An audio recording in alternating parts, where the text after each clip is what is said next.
तो अपन इस सिस्टम को वापस ले आते हैं एंड या अब शुरू करते हैं अपन। तो क्या है कि ये एक 3D मॉडल है यूट्रस का एंड आज अपन इसी में फर्टिलाइजेशन पढ़ने वाले हैं। और आज थोड़ा सा अलग सेटअप है, तो आज कुछ अलग देखने को मिल रहा होगा।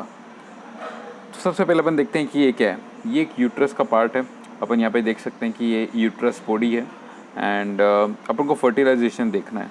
तो इसमें अपन को दो चीज़ें पता होनी चाहिए कि सबसे पहले एक तो ओवेरी कहाँ है। ये ओवेरी है जैसा कि आप देख सकते हैं एंड ये है फिम्ब्रियाई। एक्चुअली में ये क्या करती है कि यहाँ पे जब भी ओवेरी से ओवम जब रिलीज़ होता है,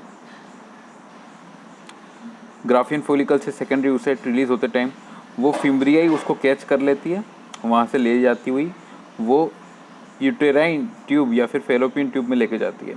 और फेलोपियन ट्यूब के भी कौन से पार्ट में लेके जाती है, कहाँ तक लेके जाती है, एम्पुला पार्ट तक लेके जाती है। तो ये चीज़ अपन को बेसिकली पता होनी चाहिए। सबसे पहली बात तो ये है फर्टिलाइजेशन एक प्रोसेस होती है। तो fertilisation is a process of fusion of spermatozoon and mature ovum, मतलब कि स्पर्मेटोजोन और मैच्योर ओवम की मिलने की एक प्रोसेस है ये, ठीक है। और ये कब शुरू होती है, जब स्पर्म एक कोलिजन होता है। स्पर्म और एग जो होते हैं, ये स्पर्म समझ लेते हैं अपन और ये अपन एग समझ लेते हैं। अब इसका जैसे ही कोलिजन होता है, कोलिजन, तो जैसे ही कोलिजन से बाद से लगा करके कौन से टाइम पीरियड तक, जब तक कि वो मोनोन्यूक्लिएटेड, मतलब कि एक इसका न्यूक्लियस है जो कि कुछ यहाँ पे होता है और एक इसका न्यूक्लियस है जो कुछ यहाँ पे होता है। तो ये यहाँ पे दो न्यूक्लियस प्रेजेंट है। अब ये दोनों मिल करके मोनोन्यूक्लिएटेड, मतलब कि एक न्यूक्लियस बन जाएगा कुछ इस टाइप का। तो उस वहाँ पे ये ख़त्म होगा कौन, फर्टिलाइजेशन। तो इस स्ट्रक्चर को तो अपन जाइगोट बोल देंगे।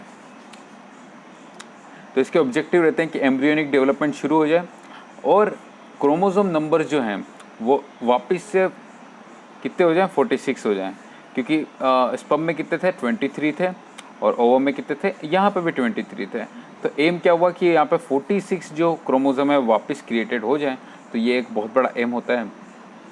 अब बात कर लेते हैं कि फर्टिलाइजेशन एम्पुला पार्ट में होता है। मोस्ट इंपॉर्टेंट चीज़ है ये एक इंपॉर्टेंट क्वेश्चन भी बनता है एक्चुअली में, और आई थिंक फर्स्ट क्वेश्चन यही होगा।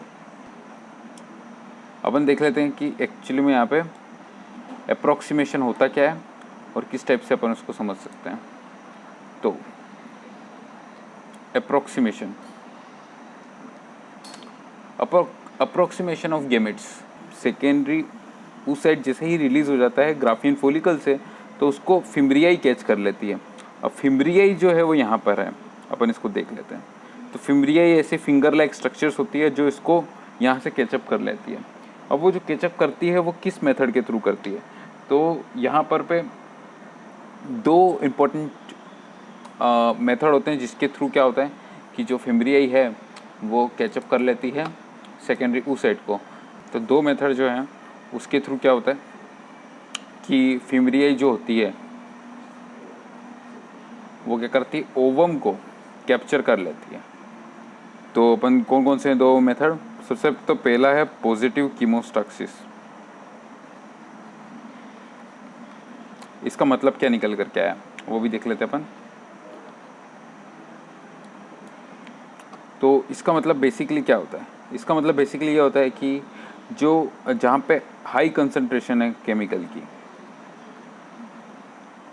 और एक जगह लो कंसंट्रेशन है, लेट्स सपोज केमिकल की,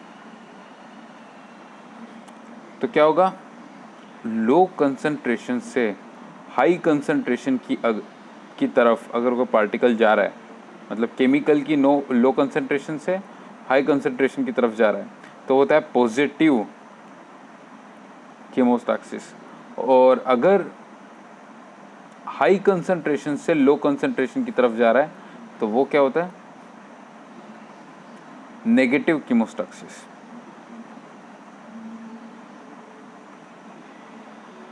तो यहाँ पे एक्चुअली में हो क्या रहा है कि जो एम्पुला पार्ट है वो क्या कर रहा है, ज़्यादा केमिकल रिलीज़ कर रहा है।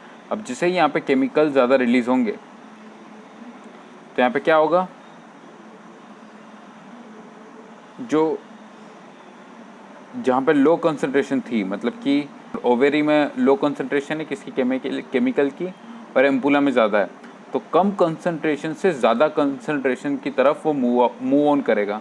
तो इसी को अपन ने क्या बोल दिया, पॉजिटिव कीमोस्टैक्सिस। और एक तो ये मेथड, और दूसरा यहाँ पे जो सीलिया प्रेजेंट है, ये जो इसके फिंगर लाइक स्ट्रक्चर जो प्रेजेंट है वो सीलिया है, वो उसको मूव ऑन करने में हेल्प करेगी। तो ये दो मेथड के थ्रू क्या ट्रांसफ़र हो जाएगा, ओवम में से जो सेकेंडरी ऊसाइड जो होता है वो ट्रांसफ़र हो जाएगा फिम्ब्रियाई में, और फिम्ब्रियाई से ट्रांसफ़र हो जाएगा एम्पुला पार्ट में। तो इस तरीके से ये सेकेंडरी ऊसाइड ट्रांसफ़र होगा। तो अब कुछ और स्पेसिफिक फैक्ट्स की अपन बात कर लेते हैं, और इम्पोर्टेंट फैक्ट्स की अपन बात कर लेते हैं कि मिलियंस ऑफ स्पर्म जो होते हैं वो इस वेजाइना वाले पार्ट में, मतलब वेजाइना वाला पार्ट कौन सा है वो भी बता देता हूँ, कि जो वेजाइना वाला पार्ट है ये वेस्टिब्यूल है और ये वेजाइना है। शुरू में इस तरीके से अपन इसको विजुअलाइज कर सकते हैं। तो वो वेजाइना वाला पार्ट है, और यहाँ पे क्या होता है, मिलियंस ऑफ स्पर्म जो होते हैं वो आ जाते हैं, यहाँ पे ट्रांसफ़र होते हैं, लेकिन जो थाउजेंड ऑफ स्पर्मेटोजोआ हैं वो यूट्रस तक पहुँच पाते हैं। और ये रहा यूट्रस अपना, जैसे कि वेजाइना, जैसे कि अपन ने एक बार देखा था कि वेजाइना और जो यूट्रस होता है उसका 90 डिग्री का एंगल बनता है। तो अपन इस टाइप से अभी ये जो 3D स्ट्रक्चर है उसके थ्रू अपन समझ सकते हैं कि ये किस टाइप से होता है। तो ये वेजाइना है अपने पास, और ये रहा यूट्रस। तो इसके बीच में ये जो एंगल है वो 90 डिग्री का एंगल यहाँ पे बन रहा है। आप ध्यान से अगर देख पाओ तो ये 90 डिग्री का एंगल यहाँ पे क्रिएटेड हो गया। तो इस तरीके से वेजाइना जो है वो 90 डिग्री का एंगल बनाती है यूट्रस के साथ। मिलियंस ऑफ जो स्पर्म थे, स्पर्मेटोजोआ थे, वो यहाँ तक आ गए, वेजाइना तक आ गए, वहाँ पे डिपॉजिट हो गए।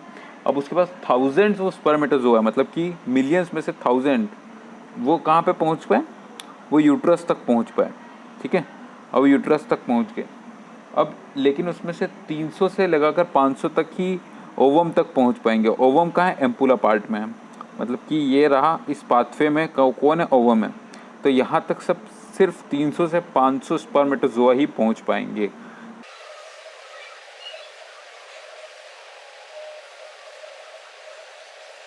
कि जो वेजाइना है, लेट्स सपोज कि ये वेजाइना है, अब यहाँ से ट्रांसफ़र हो रहा है स्पर्म, यहाँ तक ट्रांसफ़र हो रहा है यूट्रस तक।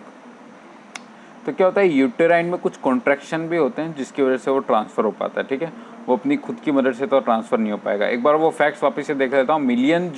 मिलियंस ऑफ स्पर्म जो होते हैं वो यहाँ पे आके डिपॉजिट हो जाते हैं, जिसमें से थाउजेंड्स ऑफ स्पर्मेटोजोआ वो यहाँ तक पहुँच पाते हैं, मतलब कि यूट्रस तक। और लेकिन सिर्फ 300 से 500 जो स्पर्मेटोजोआ हैं वो पहुँच पाते हैं कहाँ तक, एम्पुला वाले पार्ट तक, जहाँ पे ओवम पहले से ही प्रेजेंट है। तो ये एक फैक्ट था, वो अपन ने देख लिया। अब गेमेट फ्यूज़न के लिए अपन देख लेते हैं कि ये एक्चुअली में गेमेट फ्यूज़न होता कैसे। जैसे अगर अपन एक्रोसोम के स्ट्रक्चर देखें तो यहाँ पे है प्लाज्मा मेम्ब्रेन, मतलब कि ये वाला जो पार्ट है सबसे बाहर वाला वो है प्लाज्मा मेम्ब्रेन, और इसमें एक टाइप का एंटीबॉडी रहता है जो कि आपको समझना है, वो होता है एंटी फर्टिलाइजिन। ठीक है, वो होता है एंटी फर्टिलाइजिन, ये चीज़ समझने वाली है। तो यहाँ पे एक टाइप का एंटीबॉडी बन जाता है, वो होता है एंटी फर्टिलाइजिन। और क्या होता है कि ये जो आउटर लेयर है किसकी, एक्रोसोम की, एक्रोसोमल मेम्ब्रेन है।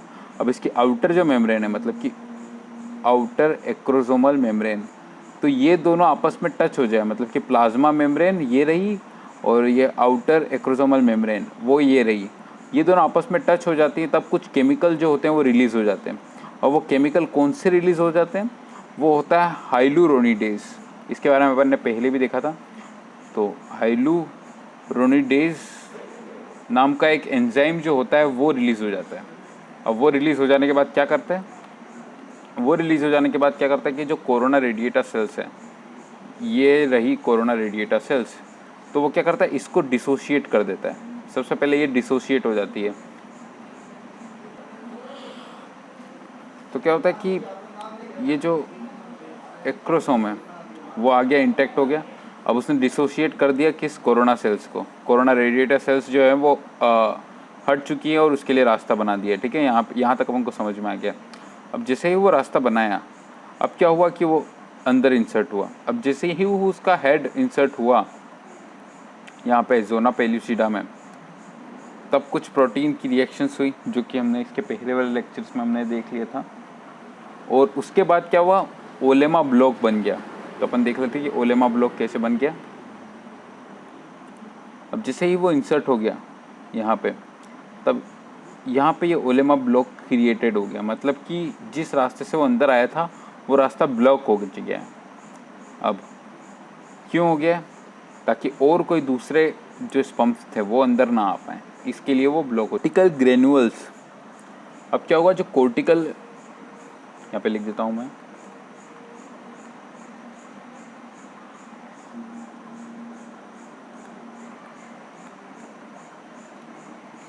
वो रिलीज होंगे।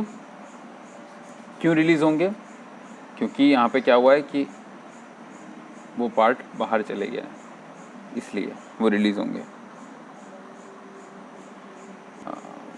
लाइफ स्पान, जो oocyte की लाइफ स्पान है वो 12 से 24 घंटे हो सकती है, और जो स्पर्म की लाइफ स्पान है वो 48 से 42 घंटे तक हो सकती है।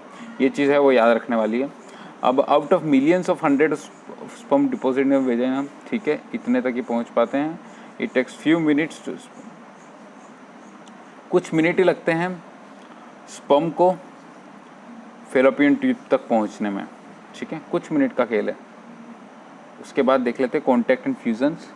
The complete dissociation of the corona radiated by the chemical from the acrosomal cap of the 100 sperm at the site, penetration of the zona pellucida cells. ठीक है, जो जोना पेल्यूसिडा है उसको जो स्पर्म होता है वो पेनिट्रेट कर पाता है किसके थ्रू, हाइलोरेनिडेज एंजाइम के थ्रू, ठीक है। हाइलोरेनिडेज एंजाइम है जो वो एक्रोसोमल कैप से रिलीज होता है, जिसकी वजह से जो स्पर्म होता है वो पेनेट्रेट कर देता है किसको, जोना पेल्यूसिडा को। ब्लॉक क्रिएटेड हो जाता है। वो क्यों क्रिएट होता है, क्योंकि कोर्टिकल ग्रेन्यूल्स जो होते हैं वो एक्सोसाइटिस के थ्रू बाहर आ जाते हैं oocyte के। अब oocyte से जैसे ही कोर्टिकल ग्रेन्यूल्स बाहर आएंगे, जिसकी वजह से क्या होगा, उलेमा ब्लॉक बन जाएगा। ये चीज़ समझने वाली है, बहुत इंपॉर्टेंट है। एंड पोलर बॉडी, अब ये अपन देख सकते हैं कि ये जो है वो पेरीविटल स्पेस है। अब पेरीविटल स्पेस जो है वहाँ पे कौन आ चुकी है, पोलर बॉडी। फर्टिलाइजेशन के बाद पोलर बॉडी कहाँ जाती है, तो वो जाती है पेरीविटल स्पेस में। ये चीज़ याद रखने वाली है, समझने वाली है। और यहाँ पे दो सेल्स बन चुकी हैं यहाँ पे, वो है मेल प्रोन्यूक्लियस और फीमेल प्रोन्यूक्लियस। ये समझने वाली बात है। अब अपन वापस से नीचे जाते हैं। जो हेड और नेक है वो सारा पार्ट तो मेल प्रोन्यूक्लियस में कन्वर्ट हो जाता है, लेकिन क्या होता है कि जो प्लाज्मा मेम्ब्रेन है वो बाहर रह जाता है। क्या होता है, जो एंटीजन है फर्टिलाइजिन, वो प्रेजेंट होता है कहाँ पे, कोर्टेक्स में। मतलब कि जो ओवम होता है उसके कोर्टेक्स में क्या होता है कि फर्टिलाइजिन नाम का एंटीजन प्रेजेंट होता है, और जो प्लाज्मा होती है, जो स्पर्म की प्लाज्मा मेम्ब्रेन थी उसके अंदर एंटी फर्टिलाइजिन था। तो इनके अंदर एक रिएक्शन होती है और इम्यूनोलॉजिकल रिएक्शन हो जाती है, एक इम्यूनोलॉजिकल बॉन्ड बन जाता है, कीमोस्टैक्सिस हो जाता है इसके अंदर। तो एक केमिकल बॉन्ड के थ्रू भी वो जुड़े हुए रहते हैं। स्पर्मेटोजोन के अंदर अगर एक्स क्रोमोसोम है तो फीमेल एम्ब्रियो क्रिएट हो जाता है, और अगर वाई क्रोमोसोम है तो वो मेल भी होता है। ठीक है, आज का लेक्चर यहीं ख़त्म। आज बहुत सारी प्रॉब्लम हुई थी, लेकिन कोई बात नहीं, अब कल से जो सेटअप है वो एकदम क्लियर कर देंगे। एंड ठीक है, आज के लिए इतना ही।